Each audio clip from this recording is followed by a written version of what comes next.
worked many years with Phillips Petroleum and then other smaller refineries, and eventually he owned his own trading company, and I assume the oil and gas business, not in like drugs or anything like that.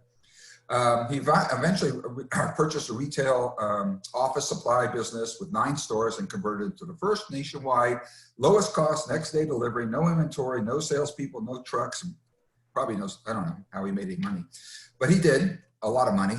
And he also, really strange, guys, he went to New Zealand and started a ski area. Like, why would an IE go to New Zealand to start a ski area? I don't know. I guess that's to get away from it all. Maybe it's this, the 60s kind of attitude where he comes from. He probably had a microbus at the time too. Anyway, so he's been to Australia, New Zealand, stuff like that. But now he runs the Coach Connection since 2001 and has been running it ever since. And he really likes to help people with their careers and with their lives to make lives better. So today he's going to talk about an ideal career, since he's had many careers, and how to obtain it.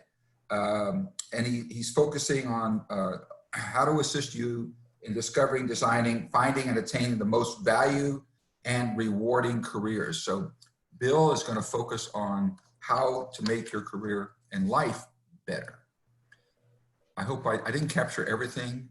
You did good. You did good. I think I did okay. Okay. You didn't read it all exactly like I said, but that's okay. Now, I'm gonna give you, what is it, 45 minutes? How much time do you have, Bill? Oh, it's 45 minutes. I hope to be doing it. I have to get it done a little bit quicker than that because I've kind of cut it down. Excellent. And if you'd like to add to what your background is, feel free to do so. So here's Bill. Thanks. Thank you, Frank. Well done. First, one of the things that we kind of mentioned in the flyer is if you send an email to either Brandon or myself or Frank, and my email address, Frank will put in my email address in the chat room. You send me an email and I'll send you a copy of my book that I wrote, which does include Oklahoma State in it, called Go to Play Every Day and Call It Work. And that's what we're here for. What I want you to do is sit back and relax, enjoy the conversation. This is not going to be a lecture. There's not going to be a PowerPoint. There's no spreadsheets. There's no tests at the end. This is all about helping change your perspectives about work, career, life, and yourself after graduation, because it's different. I'm in the real world, you're in the academic world. It changes. So I'm going to talk about the what, the why, the how, the new method, and the when. So let's talk about the what. What is your ideal income career? What is that? What's that mean?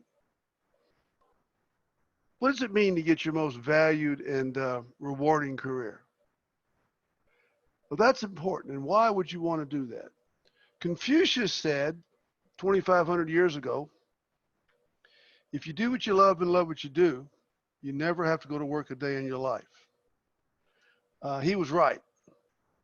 And your ideal income career allows you to do what I've been doing for 20 years, is go to play every day and call it work, and attract remarkable rewards, both financially and otherwise, for the excellent results you provide. So what is the characteristics of your ideal career? I'm living it, so I'm going to tell you what it's made of. First, this is a career that helps you fulfill your passions, all of them. You're doing what you're passionate about. Second, you get to maximize your talents. Find out what your talents are. We all talk about reach potential. Well, to reach your potential, you got to find out what your potential is. So you're going to maximize your talents, which is how you reach your potential and fulfill your potential. You get to follow your beliefs and values. These are your boundaries, your integrity points. You will fulfill your priorities. your own rating scale, and you're going to avoid as many of your self-imposed obstacles as you can. What are self-imposed obstacles? I'll give you an example. Self-imposed obstacles are the things you do not want to do. And trust me, everybody's got a lot of things they don't want to do. As an example, I figured out through coaching 20 years ago that I can't stand selling. I'm not a salesperson. So I created a position for me that I've been following and fulfilling for the last 20 years. I can't sell a thing. I'm not allowed to sell, which is great. It's on purpose. So those are the 5 ingredients that make it fulfill your passions and priorities, follow your beliefs, maximize your talents, and avoid as many of your self-imposed obstacles as you can. The key to working in, excuse me, your ideal income position is that you know what it is. You know what it isn't. I know I'm working in my ideal income position, and I knew it 20 years ago. No one has to tell me. I know it myself. I discovered it. So if you look at some idea, if you want to see what that's like, I'm a tennis player, so I follow tennis. If you want to see somebody who's in his ideal income position and really prosperous because of it, watch Roger Federer or Rafa Nadal. Those 2 guys are the best in the world. And they're the best in the world because they love what they do.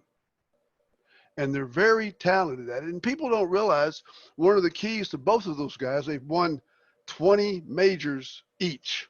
That's amazing. And I've seen them play. Excuse me, I got a horse in my throat. But one of the things that's secret about why they're so good, and I used to watch them when they were earlier in their career, and if you watch them now, they'll still give you that hint if you pay attention. Both of those players really enjoy hitting the ball. Because sometimes in matches, you'll notice they'll hit a ball very good, and it won't come back because the opposing player misses it, and they're upset because they want to hit another one. They enjoy what they do. Now, getting your ideal income position where you get to go to play every day sounds too good to be true. And you're thinking, man, you don't even know what a job is. You haven't even had a job. Why would you want to bother with getting your ideal income position? What difference does it make? Because right now you want to go out and get a job, just have somebody pay you. Well, I'm going to give you 4 reasons why getting and working in and living in your ideal income position is extremely beneficial to you. First, work consumes at least 50 to 75% of your waking time. If 24 hours a day, you sleep 8, okay, 16 hours left. If you work 8 hours a day, that's 50% of the 16. And then you have to have the time to prepare for work, to travel to work and travel home. You're using up 50 to 60% of your time in work, and you might as well enjoy it. You might as well really get a kick out of it, because if you're passionate about it, it goes fast. You do well. On the other hand, and you're going to experience this because we all do, you get a job or work position you don't like. It's miserable. You're upset. You're challenged, and you're not good at it, and you're in the wrong place. Well, it creates a bad attitude. And so the second reason that you want your ideal income position is because since you spend so much time in your work position, whatever you go through in work is going to carry over to your other lives, your personal life and your relationships with others. So if you're having a great time at work, you're doing real well, you're enjoying what you're doing, it's easy to do, you're very well rewarded. When you go home to see others or take care of your personal life, guess what? It's a very easy, positive transition. It carries over. However, if the opposite is true, that you're miserable, you're frustrated, you're confused, you're unhappy at work, when you go home, it's going to go with you. So it really sets the table for your entire life. Now, the third reason it's very important that you really enjoy what you're doing is go back to Federer and Nadal again. If you are in your ideal income position, fulfill those 5 ingredients I said earlier, you are going to naturally generate very positive, powerful, quality results. And these results are going to have high value, excellent value. And you can do it easily. And those results, the fourth reason, this is the fun one, those high results are going to generate very powerful rewards to you. You're going to get paid well. You're going to get more than just financial rewards. You get a lot more. You get more money, you get more power, more recognition, more respect, more status because you've done so well. Back to Federer, back to Nadal. Yes, they're multimillionaires, but they get a lot more out of it. Think about all the various positive feedback they get because they're just great tennis players. They're great tennis players. They play tennis quite well. They're doing what they love. Look at all the positive carryover they get. So those are 4 reasons you really do want to discover and get your ideal income position because the benefits, the side benefits are very powerful. And if you don't, the negative side are very detrimental. Now, just to kind of recapture those 4 basic reasons why you want to figure out and get your ideal income position, it will be easy and enjoyable to perform. You're going to have fun. It will be easy to do. It carries over and creates a very enjoyable, positive relationship with others and your personal life. It makes the rest of your life just as positive and just as easy and just as enjoyable. You're going to naturally produce very high quality results that generate value into the world. That's the key. You're generating value into the world because then that high value amount of high quality results that you generate is going to, number 4, attract great rewards. And that attraction, you're going to attract great rewards. You don't have to go sell it. They'll come to you because they want to get some of those valued rewards. Okay. Now, all this sounds real good. You're graduating from school. How do you do this, Bill? It sounds pretty good. How do I get my ideal income position? Well, let's first talk about the truth here. 98% of the people, and virtually everybody on this call, I would venture to say, are going to use one of 2 very commonly used work selection processes. And you don't even know it. No one knows it. I didn't even know it when I graduated.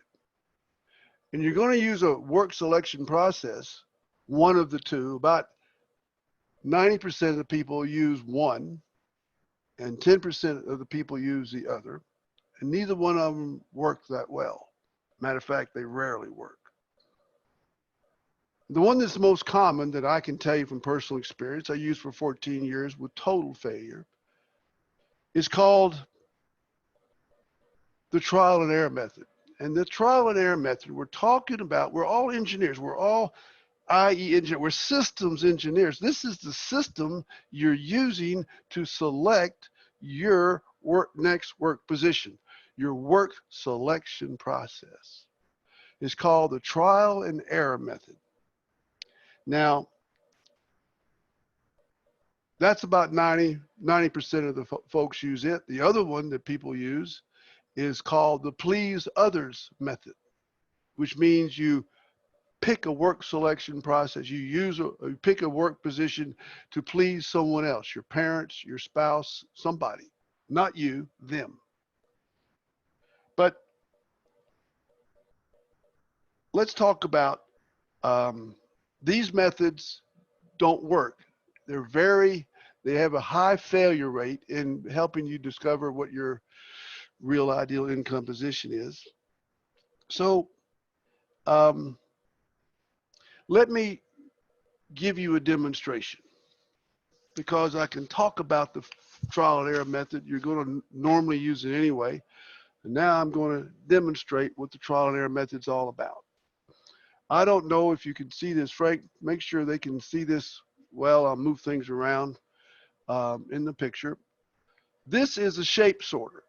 Move it back up closer to you a little bit, please. Like that? Is that better?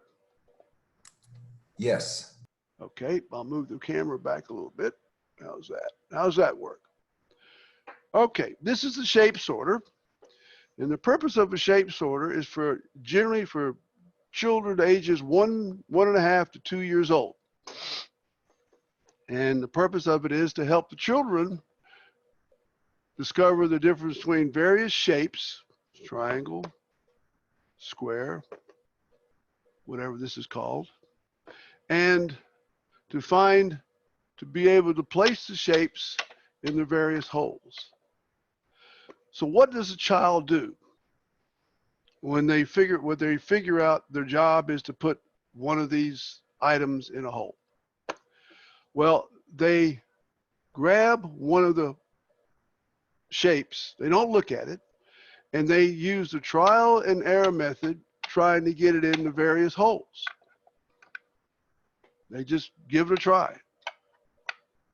And I'm going all the way around here. And it's very frustrating, because even if they get to the right one, they don't do it right. It doesn't go in. And quite often they stop. That's it. It's no fun. But eventually, out of pure chance, just staying with it, they will accidentally get the right one. That's trial and error. So what do they do next? They get the next shape. This is a square now. And they go back to the same hole. It worked before. Doesn't work now. And then they use the same trial and error method. And this takes a long time. And if you take all the various blocks in there, there's 12 of them. To do 12 blocks, the trial and error method, where you don't do too well, it'll take you a long time. So how does the child beat the game? What does a two-year-old do different to virtually guarantee they're going to get the right peg in the right hole? Remember, what they did was they look at the holes. Trial and error. Here's what they do different. They don't look at the holes. No. They look at the peg. This peg has 3 sides. Same length, it looks like. Okay. I know what it looks like. I've memorized it. And now I'll go find and look for the one hole that looks the same way. I'll show you these. That doesn't have it. That doesn't have it. Oh, looky here. A perfect fit. No trial and error. And so what do they do with the next one? They look at that particular peg. This one's a kind of a goofy one with 3 little circles and kind of a square with dents in it. Okay, we know what it looks like. We know it quite well. Let's go find the hole for it. Is it the square? Triangle? Nope. Same one here. And then they got the square, the same thing, makes it real easy, and away they go. So they changed the process from looking at the holes to looking at the peg first and fitting the hole to the known peg. Now, let's talk about the trial and error method of work selection. How does it work? The same way. What you're going to do, and most of you have already done it, you're going to look at work options, jobs, positions. You're looking at the options. You're looking at the holes. And you evaluate the holes. You evaluate the options based on any method you may have. And whatever method you use, it doesn't matter. And eventually, and you feel kind of powerful because you have lots of choices, 2 or 3 job offers and opportunities. And boy, look at me, I can have these choices here. And eventually you pick one, you give it a try. And then when you give it a try, what do? You adjust. You adjust to the job, you adjust to the company, you adjust to the position, you adjust to the boss, you adjust to the customers, you adjust to the industry, you adjust, you adjust, you adjust. And after a period of time of adjusting, you start realizing, wait a minute, this is not what I bargained for. This isn't what I wanted. And so eventually you say, listen, I'm going to get me another job that I like or another position. And so you use the exact same trial and error method you did before, and you adjust again. So let me show you how the adjustment thing works for the trial and error method of the work selection process. I have created, using this Play-Doh, a triangle. This triangle fits the triangle. It did. Trust me. So this is who you are. You are a triangle. And once you're a triangle, you don't change because the basic you doesn't change. But if you don't fit into the triangle work position that fits you, because you don't know what you are, you don't know what it is, what do?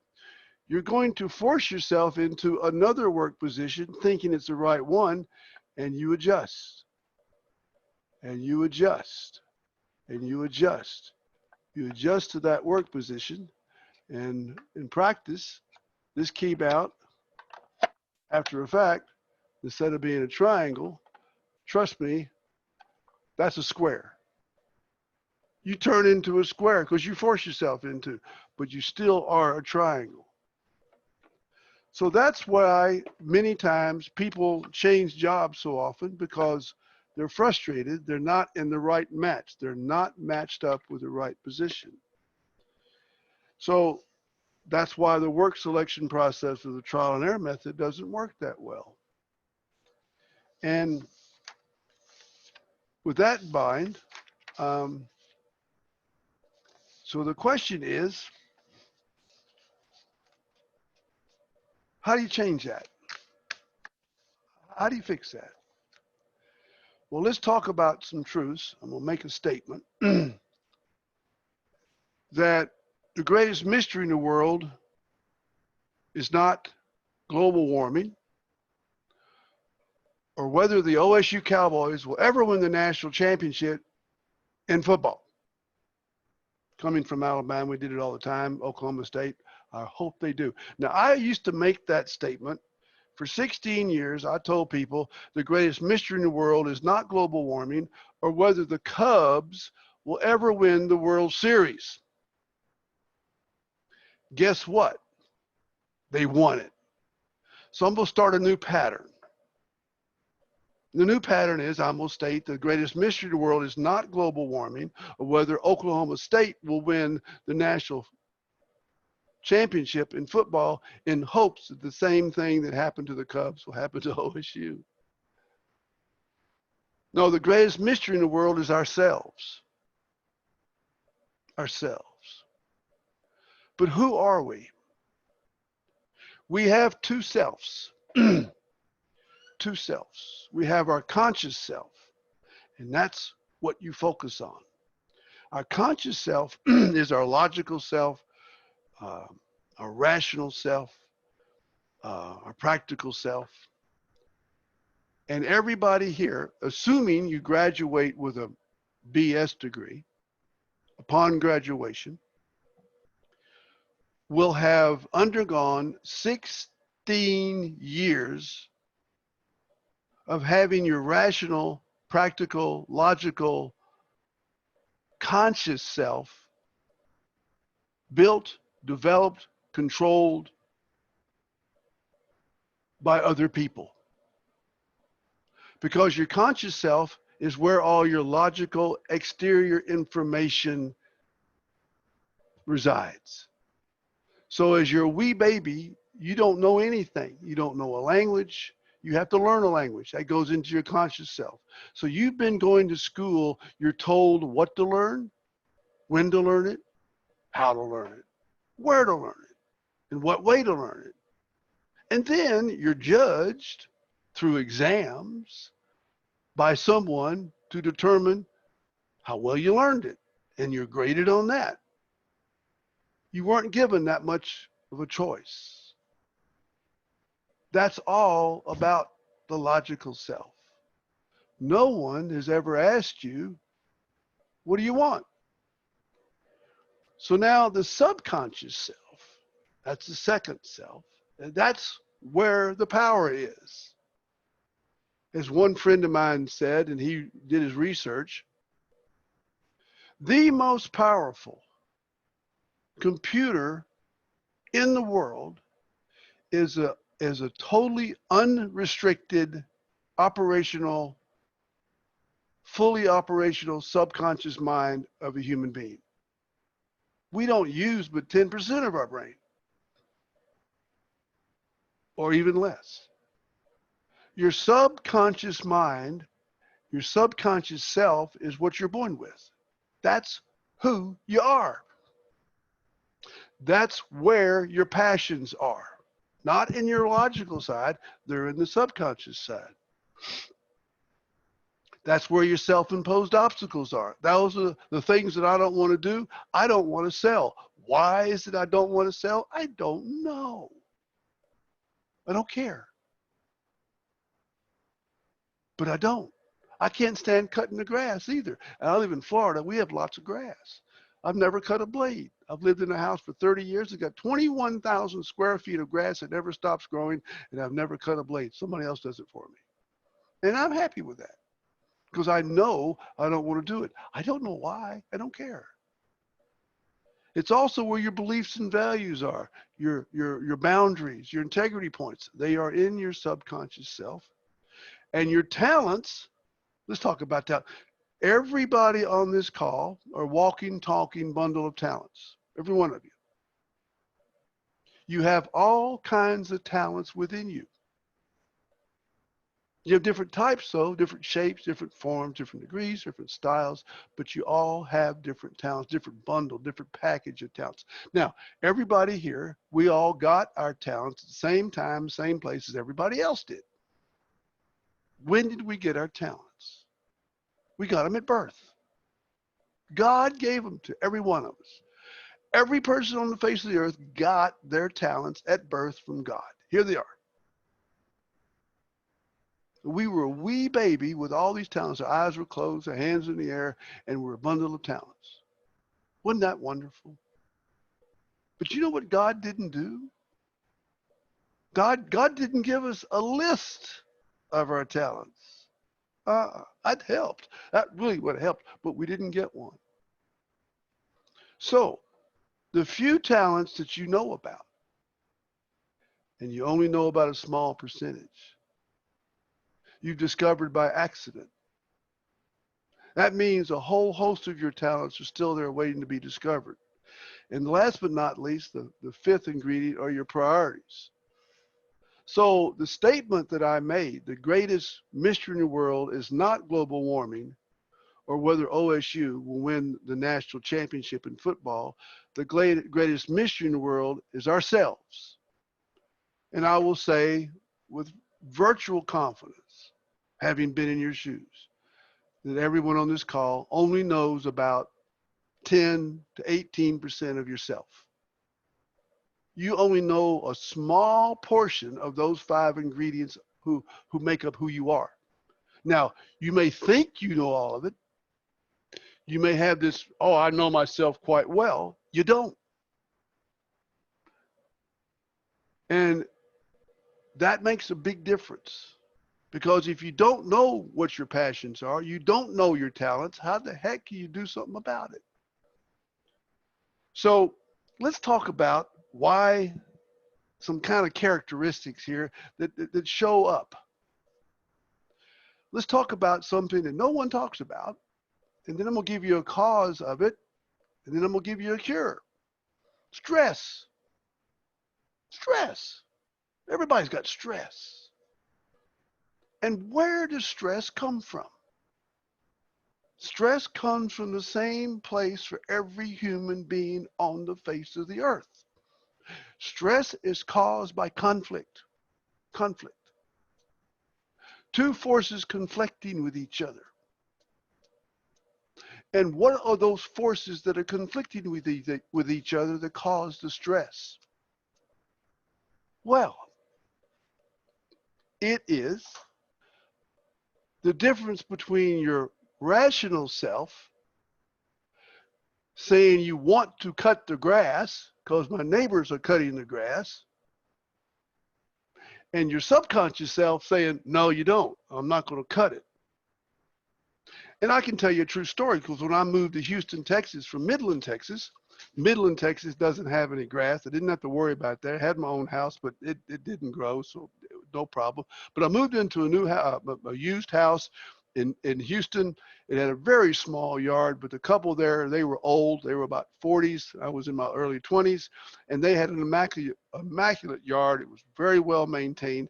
And the first Saturday I got out there to cut the grass, my neighbor took him about 30 minutes on one side. He had a big yard. Other neighbor took him about 25 minutes. And I started cutting the grass at 8 o'clock, and I didn't finish till 5. And I didn't finish.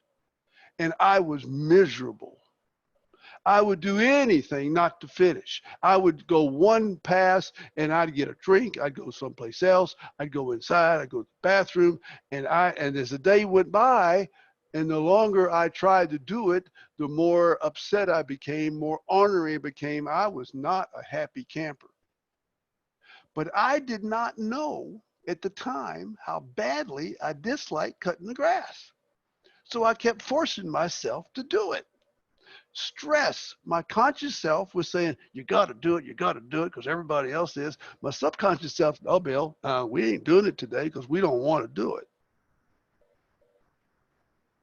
And so I finally almost finished at 5 o'clock. My neighbors realized this guy's not real nice because he's biting at everybody. And then next Saturday, I had to do it again. And I got real lucky because I moved in late September. I had 3 Saturdays to go. And finally, October came, and they had a cold spell, and the grass died, and it turned brown. I didn't have to cut it. And I got to enjoy my Saturdays for the first time. And that's when I realized there's got to be something going on. And I didn't find out till later how badly I didn't want to cut the grass. So stress is caused by the conflict of your conscious mind telling your subconscious mind you got to do something, but you don't listen to your subconscious mind because your subconscious mind controls the show. Don't ever think it doesn't. Now, let's talk about another thing that's kind of fun. Procrastination. How many people procrastinate? We all do. I'm going to make a statement that's going to drive you crazy. I haven't procrastinated in 20 years. Not once. Not once. And I will tell you how. You can do it as well, because it gets back to the conscious self and the subconscious self. Let's define procrastination. Procrastination is, I read it in Webster's dictionary, where you avoid doing something, you choose not to do something, you stop doing something you feel you should be doing. That's procrastination. And you feel real guilty because you don't. I have no self-control. I don't have any discipline, and you wish you had, and you feel bad, and then it compounds itself. What's the key word there? You avoid doing something, you stop doing something, you don't do something, you only halfway do something you feel you should be doing. Keyword should. And should is the most destructive word in the English language. There's no curse word near as destructive. And let's define the word should. And I'm going to define it with an example. You should all pay me $1 million each. Thank you very much. I'll take cash or checks, doesn't matter, because of this great webinar. And what is my message to you? You should pay me $1 million. My message is very simple. I want you to do something, pay me $1 million, where I gain $1 million at your expense. You lose $1 million. I win, you lose. I win because you lose. You lose, I win. It's that trade-off. Now, when you have your conscious self having a conscious conversation with yourself saying, I should go to the gas station and load up with gasoline now, you have just created a lose-lose situation because your conscious self is telling your subconscious self what it should do. And so the only way the conscious self can win is your subconscious self has to lose. Bill, you should cut the grass. And I procrastinated all day. I was a master at it because I didn't want to do it. So how do you get rid of procrastination? Simple. You replace the word should in your own self-talk when you're talking to yourself, because you do. Your conscious talks to your subconscious. You don't listen to your subconscious because it doesn't talk. You replace the word should in your own self-talk with the word want. Try it sometime. It feels a lot better. I want to go to the gas station and load up with gasoline. Oh, I don't want to. See, I can don't want. Not anymore. I want to cut the grass, but not right now. So get rid of the shoulds. That's how the conscious and subconscious mind works. So now, let's talk about how you can find your ideal income position with all of this new knowledge about your conscious self and your subconscious self. Here's the key. The key to discovering yourself, those 5 ingredients, is that you can't see yourself. I have another prop.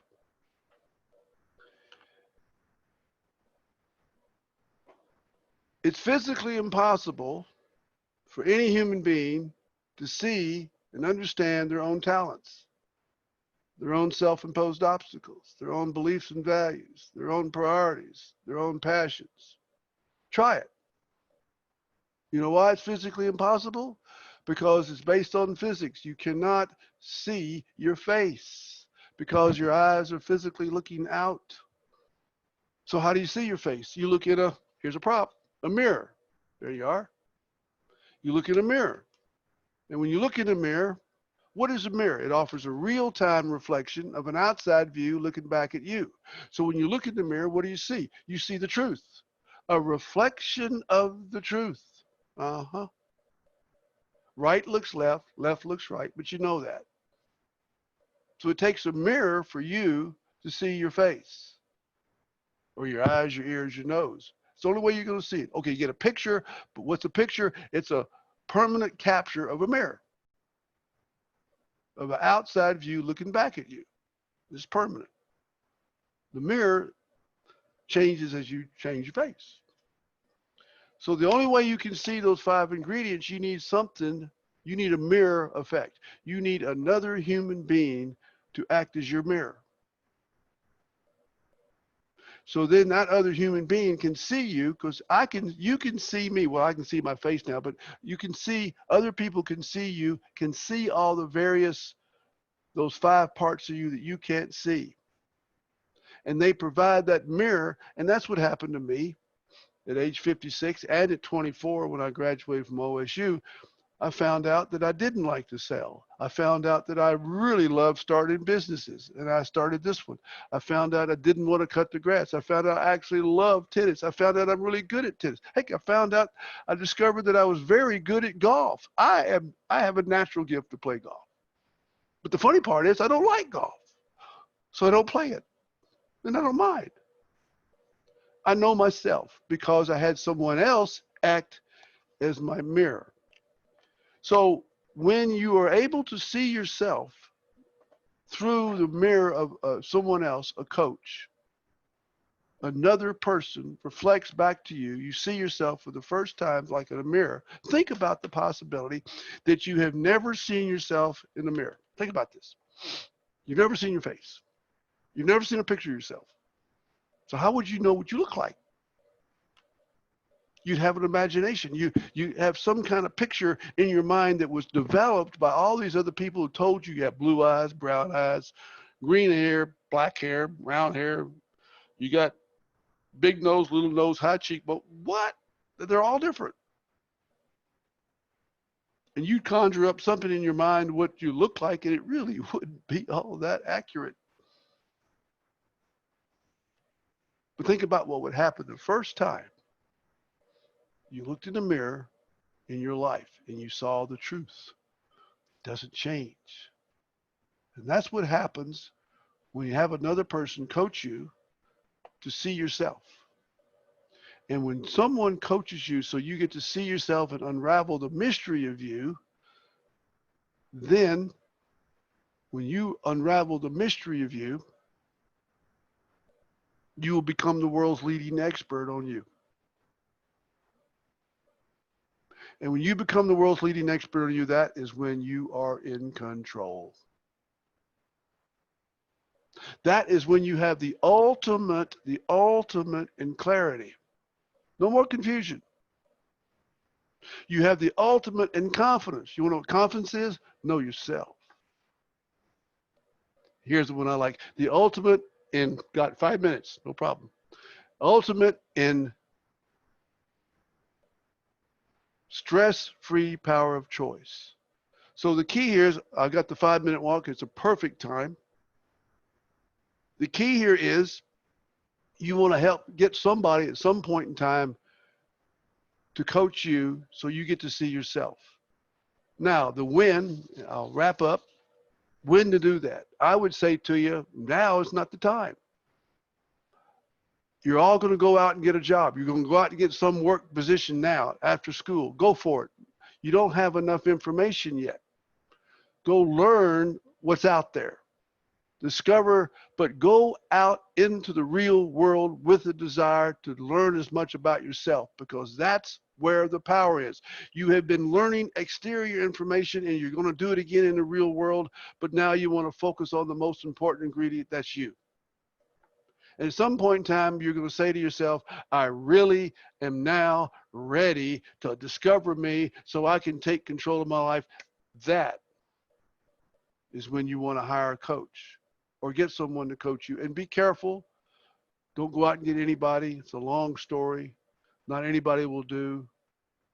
Be careful when you do it. And I'm going to leave it at that, because when you get to that point that you want to know yourself, you can go out and discover, find, and create your ideal income position and really enjoy life like I have. And I wish you the best. So, Frank, I hope I met the time limit right. You did great, Bill. Thank you very much. Unfortunately, most people that are on this Zoom have not asked a question, but I have a question as maybe a review for you. You know, when I graduated, I was very lucky. I got 7 money offers, 7 of them, and I'm not a good student, okay? I had other attributes, but not my grades. So why did I get 7 offers, and how did I decide which one I picked? So I'm going to ask you this question, Bill. Is money important, as in salary, initial salary? Is what you're going to do, the work itself, important?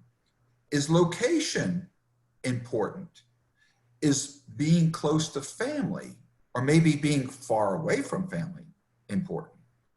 What other attributes would be a decider for me to go take a job? All of the above. What's important is what your rating scale is, because what's interesting, you got 7 money offers, right? That's correct. Now, let me tell you my story, because it's the opposite for me. I graduated from OSU with a master's in 1968, and engineers back then, we were hot commodities. Engineers would get bonuses that exceeded the bonuses for NFL draft choices. I mean, we were hot, and 250 companies came to Stillwater, Oklahoma, out of nowhere to interview and hire out of a pool of only 80 engineers. And I had a master's, so I had a great background. I'd done everything right. I was the top 10% of the class. I was still behind Ken Case and Tom Britton and Baker, but still they were the tops. And I said, this is going to be great. And I had 10 interviews, Frank, 10. 6 on Monday and Tuesday, and then 4 more after that. I failed all 10 interviews. And when I say failed, I mean I blew them up. I didn't last more than 1 to 2 minutes per interview. They threw me out, all 10 of them. And the reason was, and I didn't know why, I was scared to death. What do you do now? I couldn't get a job in the hottest job market in the world with a degree from Oklahoma State, which at the time was the #1 school in the country for a management degree. In 3 polls, it was #1 in 2 of them and #3 in the 3rd one's better. It was better to get an OSU degree, IEM, than it was to get a master's from Harvard or Yale from those clowns. And I couldn't get a job. Scared me to death. And I had a friend of mine who studied with me. He was old. His name was Lynn Bussey. That's why I came back. He had built and started his own company and ran it, and he had done quite well for 18 years. He decided to sell the company, come back to Oklahoma State. He picked OSU because it was #1, and he wanted to get a degree, a master's degree in IE and a PhD in IE, so he'd be a professor. And we studied together, and I taught him the math because he'd forgotten the math. I could do math easy. And he taught me theology, sociology, psychology, people stuff. And we studied together. I said, Lynn, can you help me? I failed the first 6 interviews. We studied on Tuesday. I said, look, you know how to hire people. You know what it takes. Am I dressing wrong? Have I got the wrong resume? Am I saying something wrong? What am I doing wrong? I want to get a job offer. He said, Bill, what is it you want to do? I said, what? What do you mean what do I want to do? I want you to help me get a job. I want to get an offer. You're not helping me. So on I wouldn't fail the next 4. On Thursday, I couldn't do any more because I'd failed him. So on Thursday, he said, what can I do? He said, Bill, why don't you come to dinner Saturday night? My wife and I are cooking steaks. I showed up. He handed me a beer. I handed me another beer. After 2 beers, he asked me a question. He's taking notes. I'm talking for 30, 40 minutes. I don't know what I said. I had to go to the bathroom. I came back out. He said, Bill, can I tell you something about what you told me about yourself? I said, sure, why not? He said, first, let's make sure we understand something. You have an engineering degree. You got 2 engineering degrees. Yeah, you know that. What kind of jobs were you interviewing for? They were engineering jobs. Okay, so you were interviewing with engineering jobs, right? I said, yep. And where were these jobs located? Well, let's see. They were in New York, New Jersey, Pennsylvania. One of them was in Massachusetts, all the northeast part of the United States. Is that correct? I said, yeah. So you were interviewing for 10 jobs, for engineering jobs in the northeast part of the United States. We agree to that? Yes, we did. Okay, Bill, you told me at least 5 times the last thing you want to do is be an engineer. And I remember going, yeah, you're right, man. I can't be an engineer. No. Okay, you agree to that? Yeah, I don't want to be an engineer. And another thing you told me, you really want to live in Oklahoma, northern Texas, northern New Mexico, or Colorado. Is that right? I said, yeah. So who was the only person that went into that interview room that did not know that you did not want the engineering job and you did not want to work where they were living? I said, it was me. He said, that's why you didn't get hired. So therefore, I failed the first 10. And so what we did was we designed my perfect position by figuring out what I really want to do, because he coached me. And guess what it was? I wanted to work in the oil business. To this day, I don't know why, but I did. Phillips Petroleum Company had the perfect position for me. It was a training program, and S&T was no engineering. And I recruited that job. because I knew I wanted it. And I recruited a job that I did not qualify for. I didn't. And it didn't exist. They hired me into a position that didn't exist. So therefore, my situation with coaching had the opposite effect. So to answer your question, all of those things mean something. Does that make sense to you? It does. And I'll just share a quick story. I picked location. Of all 7 jobs, they were all within $1,000 of each other per year, which, by the way, in those days was a lot of money. Oh, yeah. Decided that I wanted to live in the Dallas area, and it was growing and going, and it was exciting for me to move there. And I didn't really care what company I worked for. We're losing you. I ended up with Texas Instruments. They hired me as an engineer, and I started my career there. And because it was in Dallas, that was it. That was the most important thing. Money was not important because it was all the same. The job itself, to me, it sounded, I was an industrial engineer. I could be industrial engineer anywhere. So location was good to me. And by the way, I have no family in Dallas. So I actually wanted to be away from family. That's why I mentioned it. So that's my story. I think at this time, Bill, I want to thank you. I don't see any other questions from anybody else. Please fill out the evaluations. And give us your email, and I'll send you a copy of the book, How to Go to Play Every Day and Call It Work. And everything you heard here and more is in there. It's free. It sells. Or you can go to Amazon.com, go to Play Every Day and Call It Work, and buy it for a whopping $3.50 or something. But for me, I'll send you a PDF for them and just free. I want to thank everybody for attending today. Again, no questions. Well, I see some chats here. No, those are all mine. They're all mine. Unless Okay. you do something differently. Okay. Unless you have some private ones, which I don't see. I don't know everybody for being here. It's about an hour now that we've been here. And I thank you, Bill, so much for sharing your story and other stories.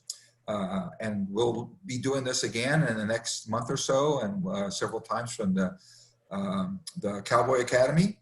And we'll have different people with different speakers. So at this point, I want to thank Bill. Is there anything else anybody have to say? Or please open your mic and speak up. We'll just take them off of mute here. Just take a moment, open up your mic, and if you got something you want to add or you directly, go right ahead. This is open question time. Open mic time. Open mic time. Go for it. Hey, Bill, I'll step in. So thank you again for everyone that's attended. I appreciate it.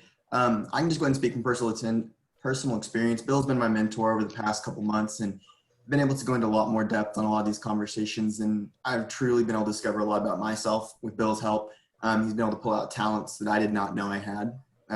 One of those is just being a truth seeker and ability to find the truth. Didn't know that was a thing that I possessed, but through our conversation, through him learning about me, learning about my passions, he was able to pull that out. He was able to see that.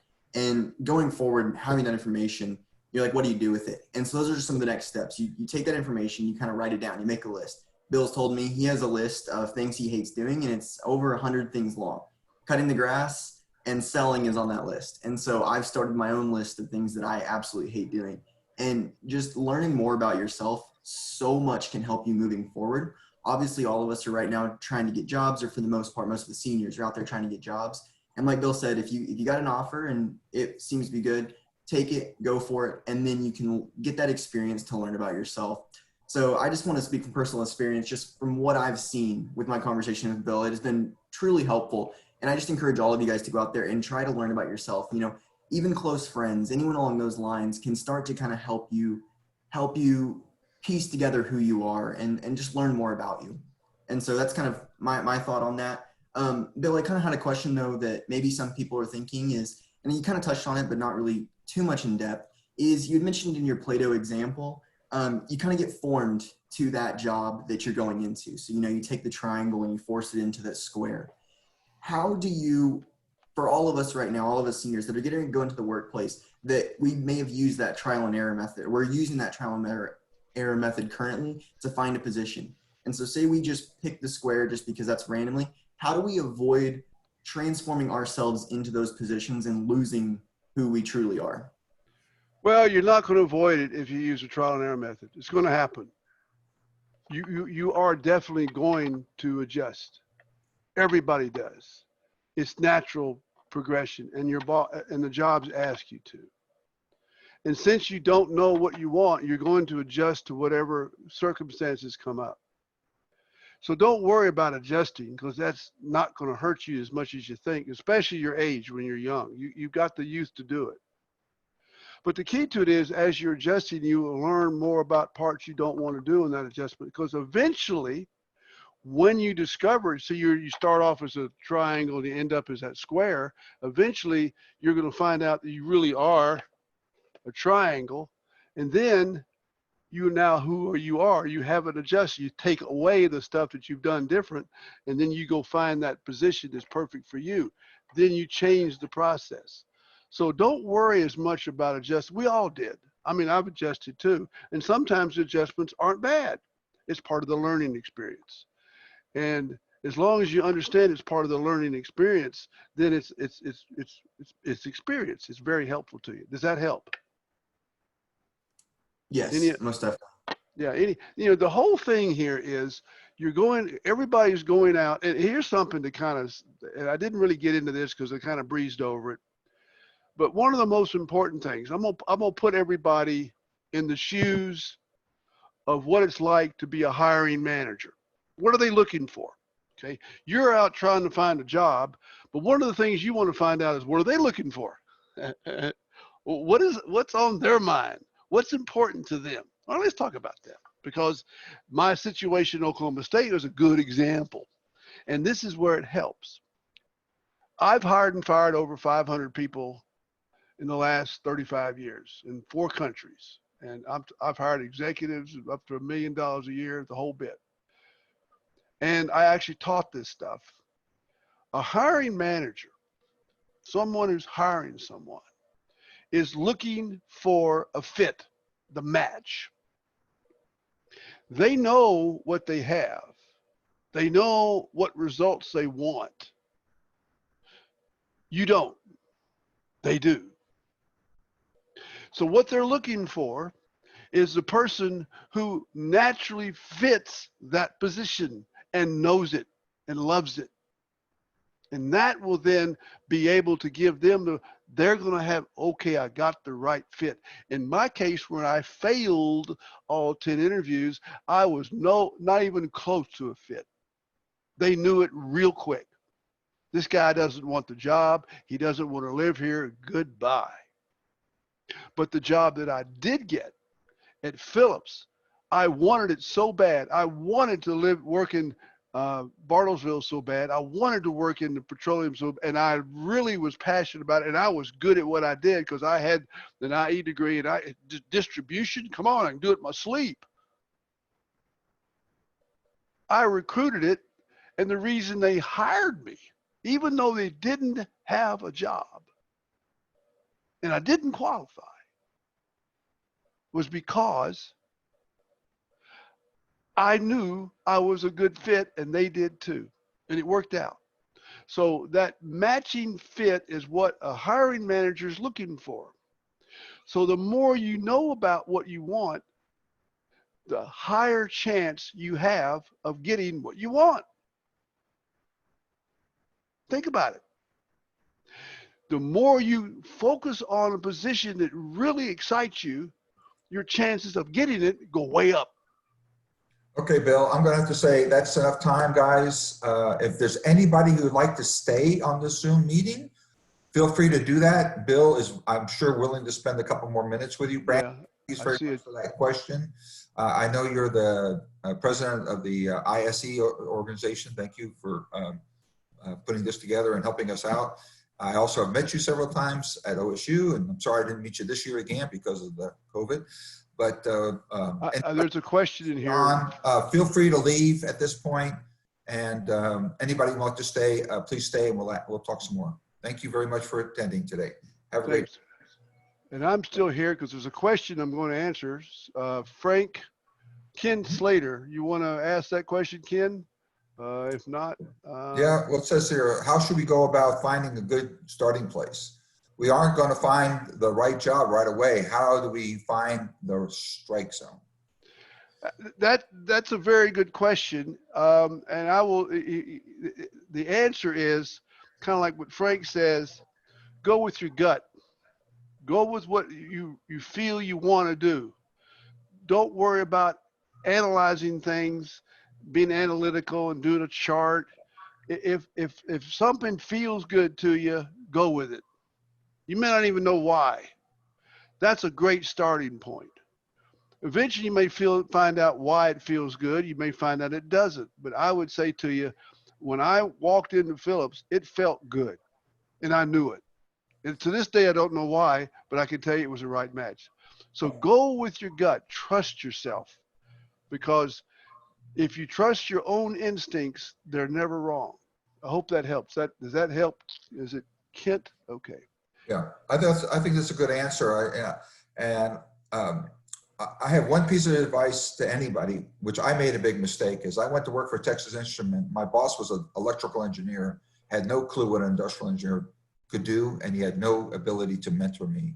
So when you ask the question is, what am I going to do? Who am I going to work for? And what are the problems that the company has that you feel interested in solving? So that's very critical. I want to, again, thanks, Bill. Anybody else have a question that they may want to ask? I'm going to stay on, Frank, in case somebody wants to ask you another question. So well, that's good. Please keep in tune for the next speaker. We have several of them lined up, and they'll be announced soon. Okay. Thank you again, Bill. You take care. Thank you, Frank. All right. I'll take any more questions. Anybody got anything? Because here's your shot. I don't see any. I hear somebody typing. Who do I know? Bailey. Do I know Bailey? What do I know Bailey Hackler? Have I met you, Bailey? No, I don't know. How do I take you off of mute? Mute all? Okay. You can unmute yourself, I think. Yep.